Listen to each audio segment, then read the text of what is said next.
representing Franchise Secrets, Eric Von Horn.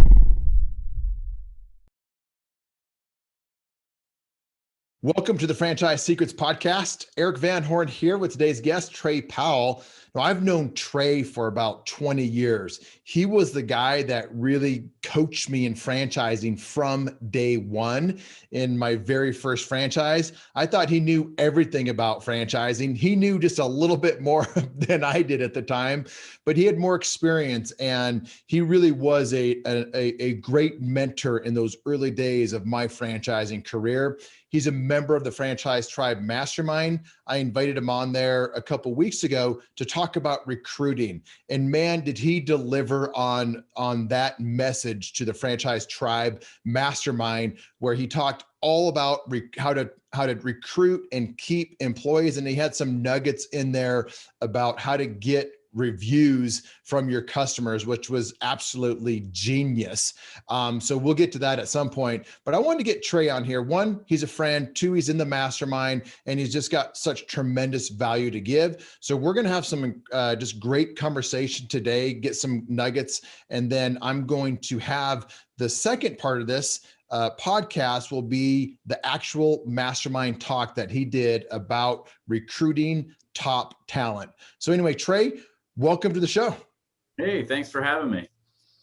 So why don't you go back to how did you get your start in franchising? Because you're Mosquito's Joe franchisee. You were are an area developer for Liberty Tax Service, had stores, massive area development. Why don't you just go into your background a little bit to give the audience context for who you are? Sure. Well,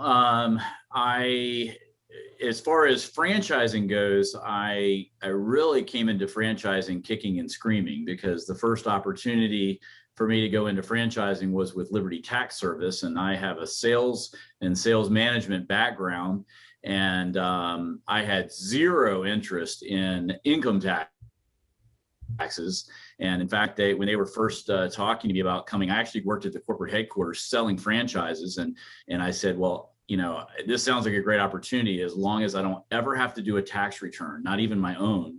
And they kind of laughed and said no. They obviously had people to do that, and they just wanted me to sell franchises. So I sold franchises for a couple of months, and then I said, you know, I think I could do this myself. And I had met a bunch of franchisees, and they weren't tax people or accountants, and they were business people. And I was like, well, I can do that. And so we got our first territory, and really the goal was to replace my wife's income at the time so she could stay at home. We started having kids. And in our first year, we were able to do that. And it really performed way beyond what I expected. And then I started thinking, you know, if I got a couple more of these, I could replace my income and I don't have to work for corporate anymore. And so that really became the mission. And, you know, the next year we opened 2 more stores. Then they started selling these master franchises or area development franchises. And since I was connected, you know, to corporate at the time, I was kind of, you know, privy to what was happening. And so we decided at that time to sell the 3 stores that we had, reinvest that money. And I got a partner and moved to South Carolina from Virginia. And we became the area developers to develop the whole state of South Carolina. A couple years later, we were still chomping at the bit to, you know, with the confidence that comes with ignorance, taking giant loans that we had no business doing. And we acquired Kansas City, the Kansas City market. And so then I'm flying once a week, a month out to Kansas City. I think that's when you joined the organization, and you were one of our first franchisees. And so, you know, we developed Kansas City and then Wichita and Topeka. We ended up selling that back, not back, but we sold it to another franchisee that was in the system. And then we just continued to develop South Carolina. So, you know, it was, you know, we still own that today. There's not a lot to do with that. I mean, you know, our goal was to develop all the stores, and we kind of did that. So it's become a royalty deal at this point. I don't know, at some point along the line, I kind of got sick of dealing with the IRS, and I called my partner, who was a silent partner, and I said, you know, hey, can you come and, you know, run this company. I want to diversify. I want to do something different for a while, because I had kind of worked full time for 10 straight years. And so he said yes. And so I kind of started, investigating other franchises. Once again, I came in kicking and screaming to Mosquito Joe, because it was an old friend of mine who I sold franchises with. Jody was working for Mosquito Joe selling franchises. She heard I was looking, so she calls me. She's like, Trey, you got to try Mosquito Joe. There's this guy, Craig, who did, Liberty Tax. He's doing really good in Michigan with Mosquito. It would be perfect for you. And I was like, Jody, I said, thanks, but no thanks. I said, I don't think I can get excited about pest control. I was like, but if you can kill some bugs, I was like, come on over. So she's like, I just sold a franchise in Columbia. Let me get you together, see if you can help. I was like, I'll try anything. So she hooked me up with the franchise. I was probably one of his first customers, and they came over and treated our yard. And I literally was like, holy cow. I was like, that really works. I was like, this is amazing. I was like, where have you been all my life? I've had this issue for years. Within a week, I had 4 of my neighbors getting treated by him. And so I called Jody back later that week, and I said, all right, you got me.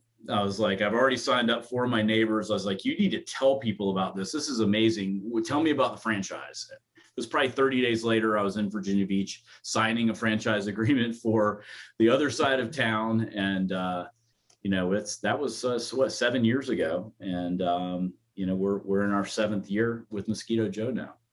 7th year. How many vans or trucks or vehicles do you have? We just got 2 more this week, as a matter of fact. We have 7, 8, 9, 10, 11, 12 vehicles going right now. And we may have to add another one. I'm hoping we can get through the year with what we have. The Ford is a little behind on vehicles right now. Yes, they are. If you need a vehicle today, you should have, or if you need one in 6 months, you should have ordered it yesterday. That's the unfortunate situation, but hey, those are the good kind of problems to have, right? 100%. Yeah. At least you're not having to sell them.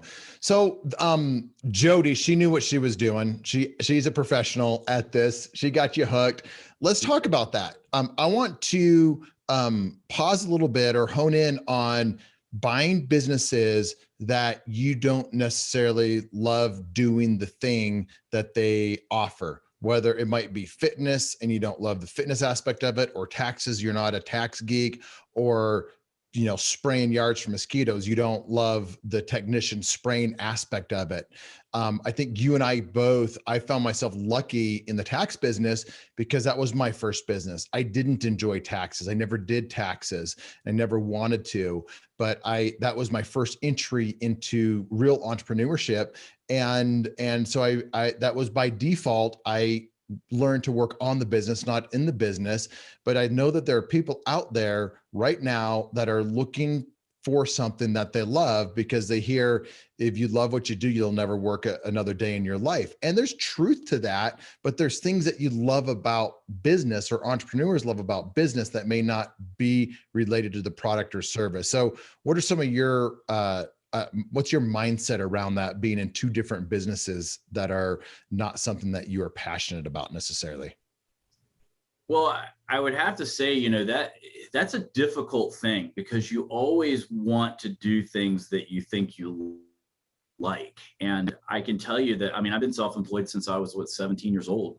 I've only had a couple of jobs, and it's really not the product or service, it's the business that I love. And that is it. I love building a business, and it's not about killing mosquitoes. It wasn't about tax returns. It was about running a business. And, the couple of times in my life, I've tried to get into something that I really, really liked because I liked it, and it didn't work out as well. The 2 things that I went into that I was like, had zero interest in, were really the most successful ventures that I've had. And I think the E-Myth, it just kind of spells that out, and in no better way, that, you have to be careful, because you get into something that you really, really like, or a lot about, whether it's fitness or exercise. That's all you want to do, because you want to feel like you're the expert.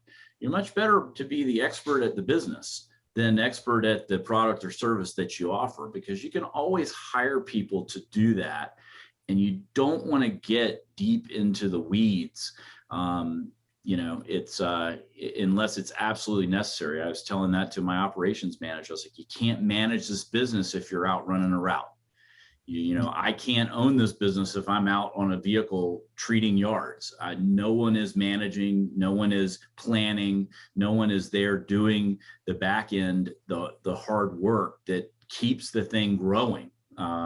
Nobody's onboarding new employees so that you don't have to do that anymore.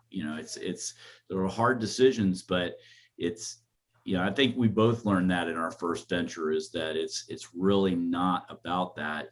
You want to be the CEO. You want to be the person who is, what did John used to say? Your job is not to do anything. Your job is to make sure everything gets done. And that is hard. That is not easy. And to making sure everything gets done. If everything gets done, man, you grow and you scale and everything. But if you're too wrapped up in answering the phone that you don't have time to do that, you're just going to hit a really hard ceiling on being able to grow and scale a business. So sometimes I think it's better to go into something you don't know, because you just don't know what you don't know, and you're going to do what you're told and put yourself in the right position. It's so easy. Well, I would imagine that people listening right now that are doing something that they don't necessarily love, the thing that the service is something that they don't love, they are like agreeing, they're nodding their heads and they're like, yes, Trey, you're absolutely right. And people are still scratching their heads if they're like, but I want to be passionate about what I do. Now, there's nothing wrong about doing something that you're passionate about, but I encourage people to at least consider that you're not necessarily going into business of the thing, but you're going into business, and you want to make sure the numbers work, and you want to make sure that the types of employees that you hire, the types of employees that you relate well with, that you want to manage, that you're good at managing. Those types of things are more important than if it's yoga or HIT Fitness or Mosquito or whatever it is, and how scalable the business is if you want to scale it. And there's big difference between retail and service-based in terms of scaling it. And maybe we should go there, because I don't think a lot of people think about scaling businesses differently, whether it's retail or service-based. And I was just in a meeting with some of the Mastermind members the other day, and I was talking specifically about this, and it was enlightening to some people, but it's normal to you and I, haven't even talked about this. So let's dive into the difference of scaling service-based businesses versus scaling retail-based businesses, Mosquito Joe versus a tax business. I want to say this before we get to that. It's the same thing for the Mastermind. When people are thinking about joining the Mastermind, they're like, Eric, are there Mosquito people in there? Are there fitness people in there? Are there these types of people? And I tell them, it really doesn't matter if if it's full of fitness and you are a fitness franchisee, or if it's full of service-based and you're a service-based franchisee. What's more important is that you are around A players, that you are around like-minded people that want to help you, and that you can offer help to. And so it's the same thing. We are entrepreneurs. We are franchisees first and foremost. And so be thinking about that. Do you want to get into business? Do you want to be an entrepreneur? That's the first question to answer versus the kind of thing that you want to get into. So let's talk about scaling businesses. How do you scale a service-based business versus a retail-based business? And I have some thoughts on this, but I want to see where you go first. Well, my most recent experience is service-based, so I would definitely go there. But, I would say that one of the most important lessons I've learned and kind of gone back to is, if you want to scale that business, you got to have a great reputation. And our number one source for new customers has always been referrals, which means you've got to go out and execute, and you've got to do an amazing job, and you've got to stand behind what you do. And so, I like the old adage, charge more and be worth it.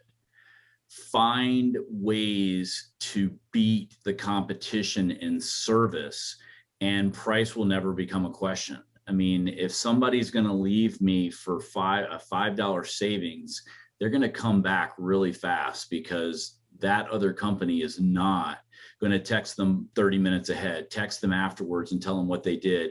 They're not going to offer a full, no questions asked guarantee.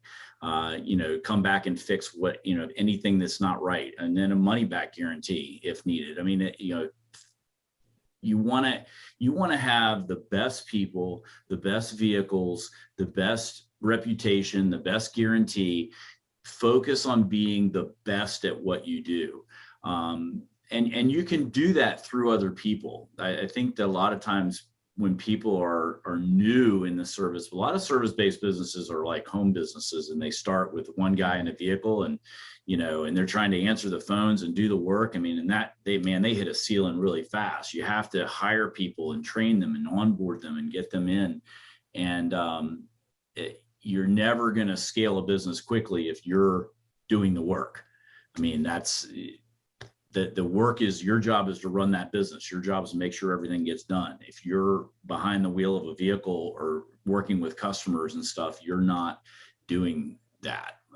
So I think you have to, if you start that way, you've got to transition out of it very quickly if you want to scale. And it's tempting to start that way because it's a lot more profitable. I mean, percentage wise, you're making much higher percentage wise, but when you hit that hard ceiling, the people that run it like a business are going to just, you'll never catch them.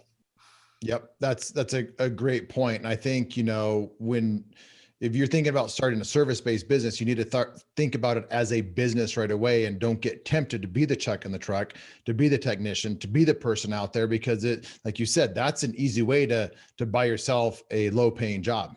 And, but when you look at that and you're like, at least I'm making some money, versus not making any money, paying people money. But if you look at it that way, you're just buying yourself a low paying job. None of us get into business to buy ourselves a job. Most of us don't get into business to even buy ourselves a high paying job. Your goal is to get into business to leverage other people, managers that leverage technicians, and so on and so forth. And so your job is really to hire and recruit people and manage your top team, your A team, really well, so they can manage everybody else. And that's really what we got into in the second part of this interview in the Mastermind. With let me compare some retail versus service scaling, and then we can just kind of go back and forth, because I'd really like the audience to understand what is really different about that, because I don't think I've ever talked about it on the podcast before. So one of the differences in retail versus service-based is both from the franchisee and the franchisor's perspective. Service-based businesses tend to make money quicker for you as the franchisee, because there's immediate revenue and lower overhead. And and especially high ticket service-based versus monthly recurring revenue. Monthly recurring revenue are things like pest control and lawn service. Takes a little bit longer than a high ticket thing does. But then once you get it going, it's hard to turn off that revenue, or it's harder to turn off that revenue. So there's two differences with service-based. There's monthly recurring and high ticket, one-time high ticket. But both of them tend to produce revenue, and which usually means net profit quicker for the franchisee and the franchisor than retail. Now compare that to retail, think fitness, beauty, tax, etc. You are now a franchisee. Now you have to go find a location, and you're spending money doing this. You're signing a lease, spending money. You're ordering materials, spending money. You are doing a build out, because whatever you lease from the landlord isn't in perfect condition for you to move into. So you're spending money. You're signing a long-term lease. You just spend money until you are getting ready for grand opening, and leading up to that, you're just spending money all along the way. Then you open up, and then boom, you should start having significant amounts of revenue coming in. And that's when you can start to make money. And then that ramps up much like a service-based business would, but you are still 9 months, 12 months in from when you first really wanted to get into business. Now, here's the advantage of that. when Trey opened up his second tax office and his third tax office, or I opened up my second Sola and third Sola salon studios, it was much easier. So going from 2 to 3 to 10 requires much less effort than it did to go from 1 to 2, or even just open up your first one. So at that point, it's a lot easier to scale retail after you have opened up 2 of them. So 3 to 12 was so much easier as a solo salon franchisee. So I just want to give some of the audience some of that perspective that they may not have thought about before. What would you add to that? I think it's a good point, but I mean, as far as the infrastructure, the build out, and that's, if once you've done that once, that is significantly easier to duplicate. As far as running the actual entity, there's a lot of people that are really good at running one. Mm-hmm. When you get to 2, you really separate the men from the boys. And I mean, I will admit, especially way back then, I was not very good at running 2. I was really good at running 1, but I was not great at running 2, which is because instantly now you have to manage things out of your sight. And you have to do this through other people. You are not there 100% of the time, just driving that whole organization. And, so having said that, if you can do 2, you could do 10. But if you can't do 2, you're not going to be able to do 4. It's going to get worse and worse, not better and better. And so I think that there's kind of a reckoning there that a person needs to know and understand. And my experience in franchising is, man, you just can't stop them. They just think that, man, I want to have 10. And it's like, what in your life and your experience have you ever had 100 employees? Have you ever had that before? No. And they hadn't. Maybe they had 1 or 2 before, or 0, but they think they can run this mammoth organization across half the state.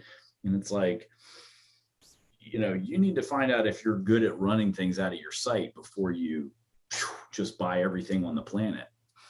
That's a good point, because, and that's why I was saying, from 1 to 2 and then 3 plus, you can really scale. But that's a great point, because going from 1 to 2 is a big challenge. It's almost harder to do that than it is to get your first one open up. And it is harder in many ways, because you are now and so if you have a difficult time going from 1 to 2, that doesn't mean you shouldn't go from 2 to 3 to 10. And you just need to really learn the things that you're supposed to learn along the way and see if you're meant to do that. But here's typically what happens. You have a really good first year in whatever that first one is that you open up. And then you think, if I learned this much on number 1, I can easily do as much or better on number 2. And then you go to do number 2, and then you realize that you were one of them, that your role in the business of the first one had more impact than you thought. And you had a really good manager, and they had more impact than what you thought. And then what happens on number 2, you take their eyes off the ball and your own eyes off the ball on number 1. Number 1 suffers, and they are trying to do number 2 and do number 1 at the same time. And that just doesn't work very well typically. And so that's when, you have number 1 goes down and number 2 is not as strong. And you think, oh my gosh, this is going to be a disaster. I'm never going to do any more. So like at what point, Trey, do you think someone should go, they have that experience, should go from 2 to 3 and beyond? And we're talking retail brands right now, and we'll switch to service here in a second.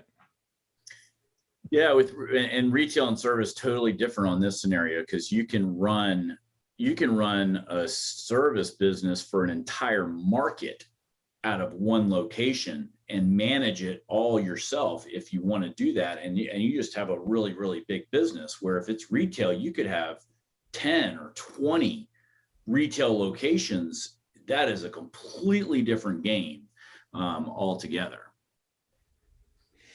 So let's talk about service-based stuff and scaling. So Was there any point when you were scaling that you saw diminishing, a diminishing revenue or revenue per truck, or, at some point, is there any similarities between scaling and service where you kind of reach that point where you think like this is more difficult, or is it just kind of a lot easier all the way around to scale a service-based business? Well, from the aspect of being able to manage it from one location, but a lot of service businesses, they have their trucks around in the field. They go home with their guys, so they're not together, but maybe one time a week or something like that. For us, we have Lexington, South Carolina. We also have Augusta, Georgia. Now that's in a different market, in a different state. It's over an hour away. I can't share employees. I can't share marketing. I can't share a website. I have a different phone number. And that is truly operating without me there. That has been a very helpful part of it, because it forces you to operate it, that way. And I think that it's important that a person get something running on its own before opening 10 more locations. I mean, if they buy multiple franchise and retail locations, they need to run the first one like they're going to run number 2, number 3, number 4. I mean, they can help, but anything that they're doing, somebody should be watching that they're training. They should be training someone on the entire time and getting that person running the place like they would, so that they can go focus on the next one and the next one and so forth. What do you like better, retail or service? Right now, I like service. We are also we are the repeat customer, low ticket item, repeat, customer, which I like. I mean, that's scaling that, like you said, that's a numbers game. Like, you are not going to make, money on 50 customers. For us, each vehicle can handle about 250 customers. So you want to get that thing, you want to get that vehicle operating on the road every day. You got to get up to 250 customers. Well, when you get to 300, well, you're not going to be able to do that unless you start adding a second shift or something crazy. I mean, and when you're new, it's even worse, because you're kind of all over town, and so you're not nearly as efficient.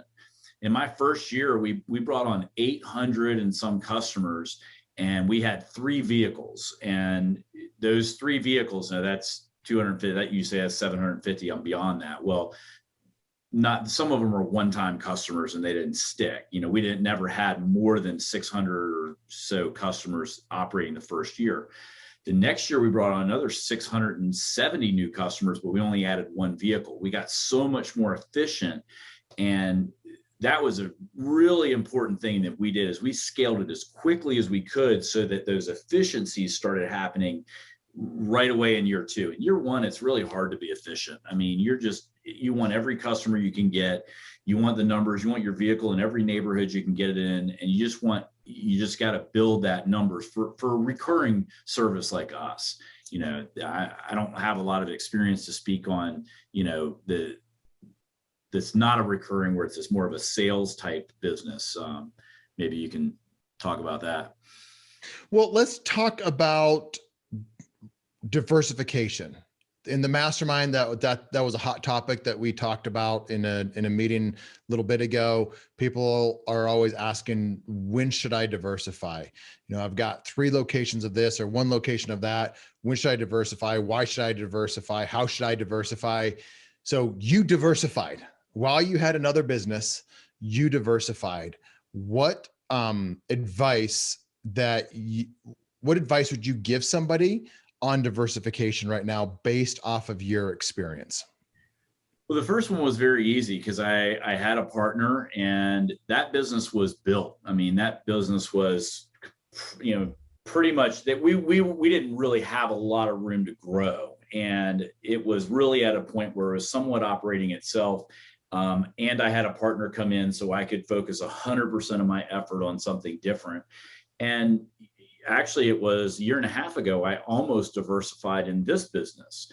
And at the very, very last second, I kind of pumped the brakes and said, wait, I don't want this to suffer because I get focused on something else. And two key things came into play. Number one is we were still growing major double digits, like 20 to 30%. We're still growing.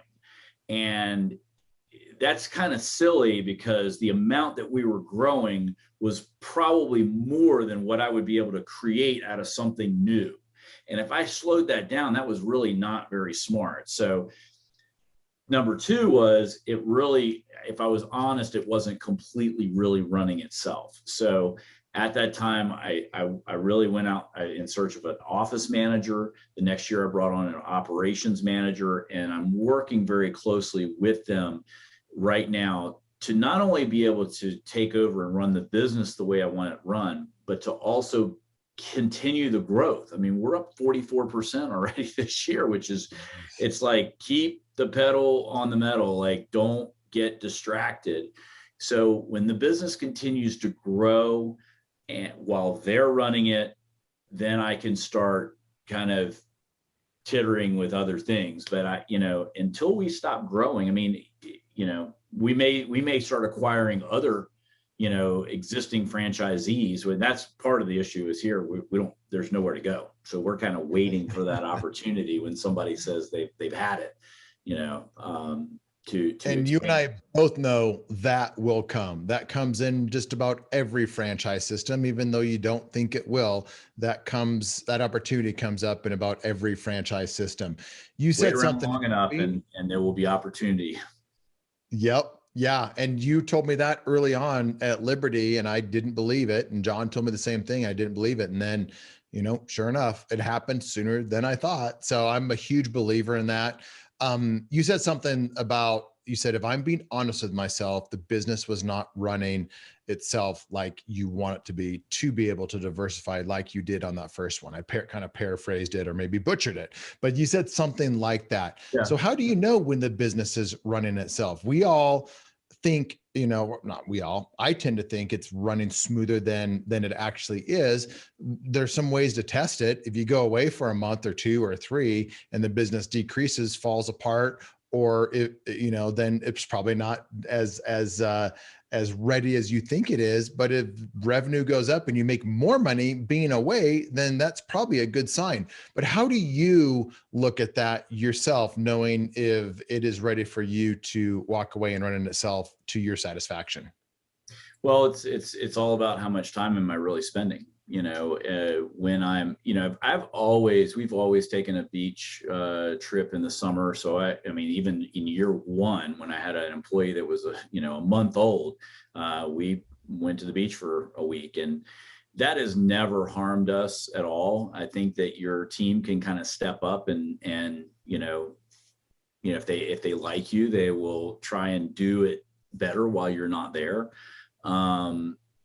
But I need to get to the point where I can take a month off, and slowly but surely it's backing away and not coming in, working more days from home and things like that. And then when crucial things happen, see how those decisions are made.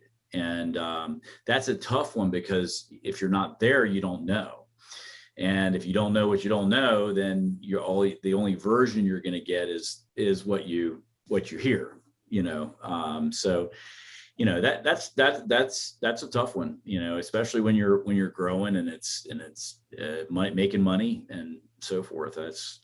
So how do you know? I know, one, if you have a partner, they can keep their eye on the ball. And I think partners are easy to do that with, because they can keep an eye on the ball when you're not, but it doesn't mean the business itself is running real smoothly. At Sola, it was, but it was a low employee business. So it was easier to find a high level guy to manage it. And there's very few employees and very few moving parts. But I would imagine in a service-based business, it's not so much. So how do you do that? Like, how do you know that you're being told the correct version of the story?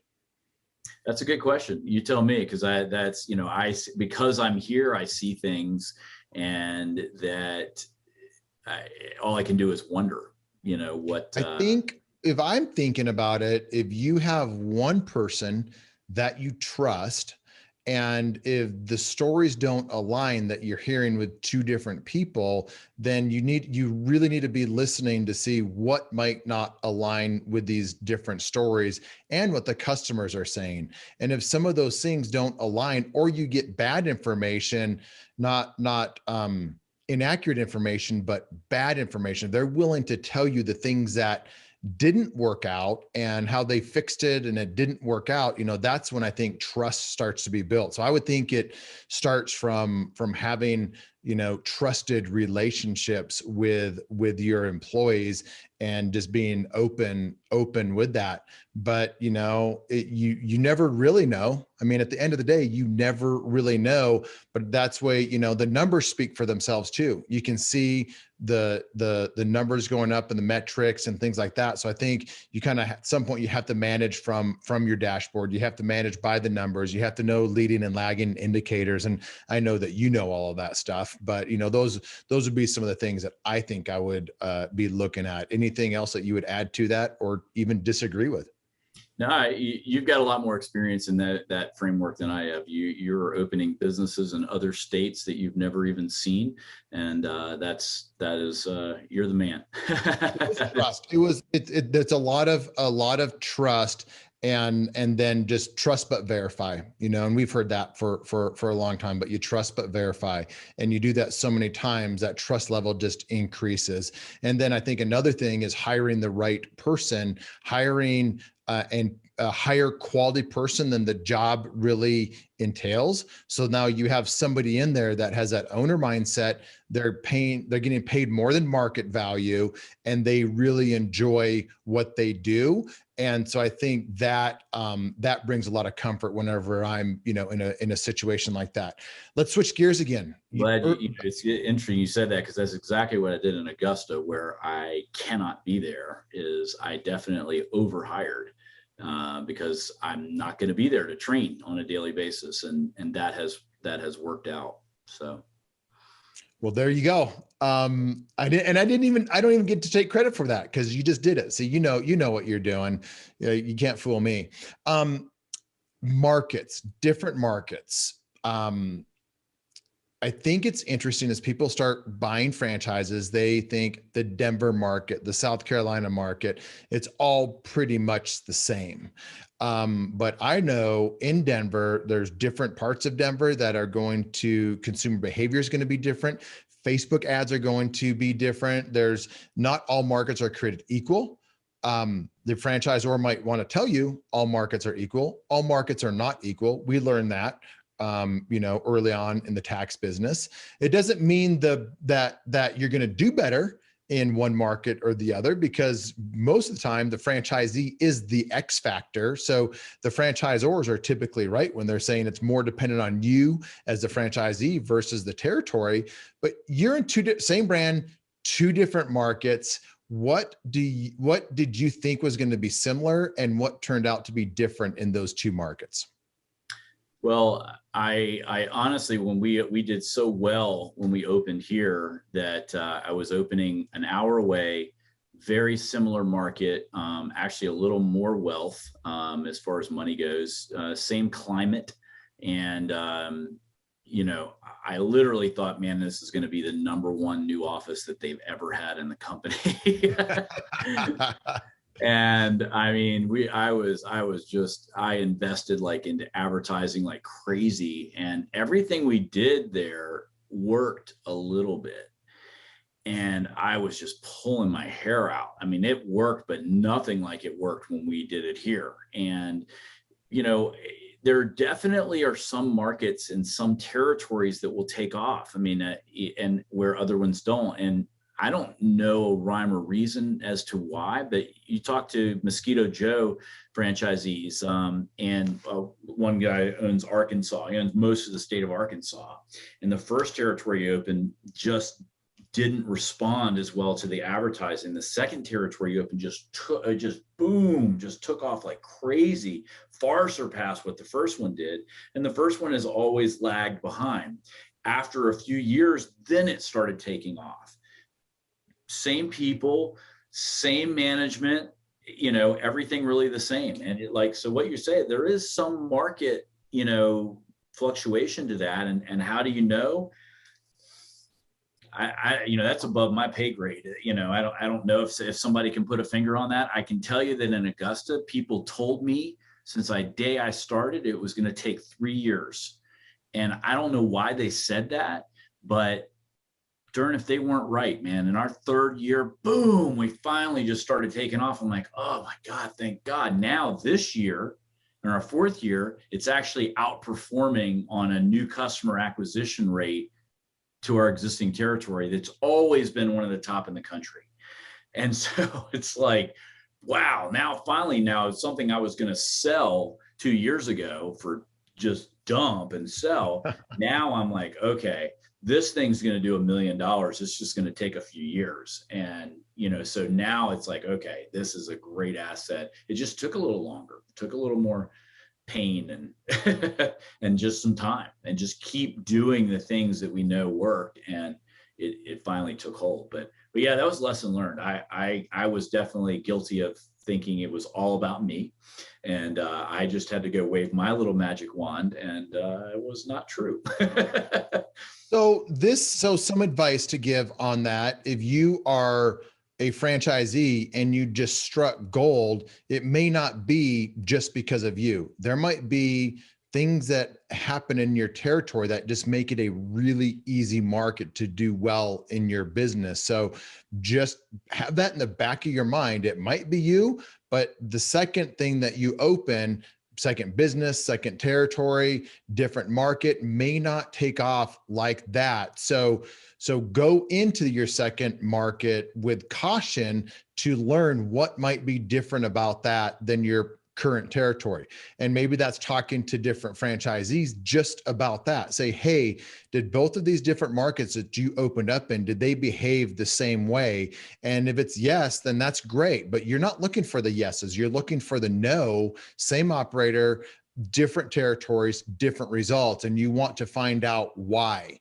And it might just be the age of the consumer or the age of the house there. It tells you it's a different type of buyer or consumer. In the fitness world, there are high AGI or maybe the same AGI areas. One is a younger population, or maybe it's not even a younger population. It is more transient, meaning there are new houses being built versus another territory where there are old houses. So new houses being built, and that means people are more apt to try something new.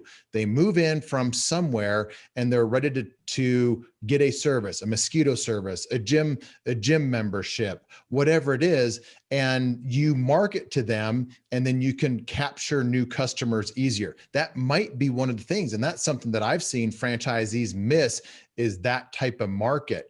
They think that they want to go into the market that's really established, where there's a big major player, and they think I can go in and just capture their customers. It's not always easy to capture customers away from competition as you think. Even bad competition, it's not as easy to capture customers away. And sometimes it's easier just to go into markets where there are new people moving in. So that would be, something that I would bring to this part of the conversation as franchisees are thinking about getting into new markets or even choosing their territory. Anything to add to that?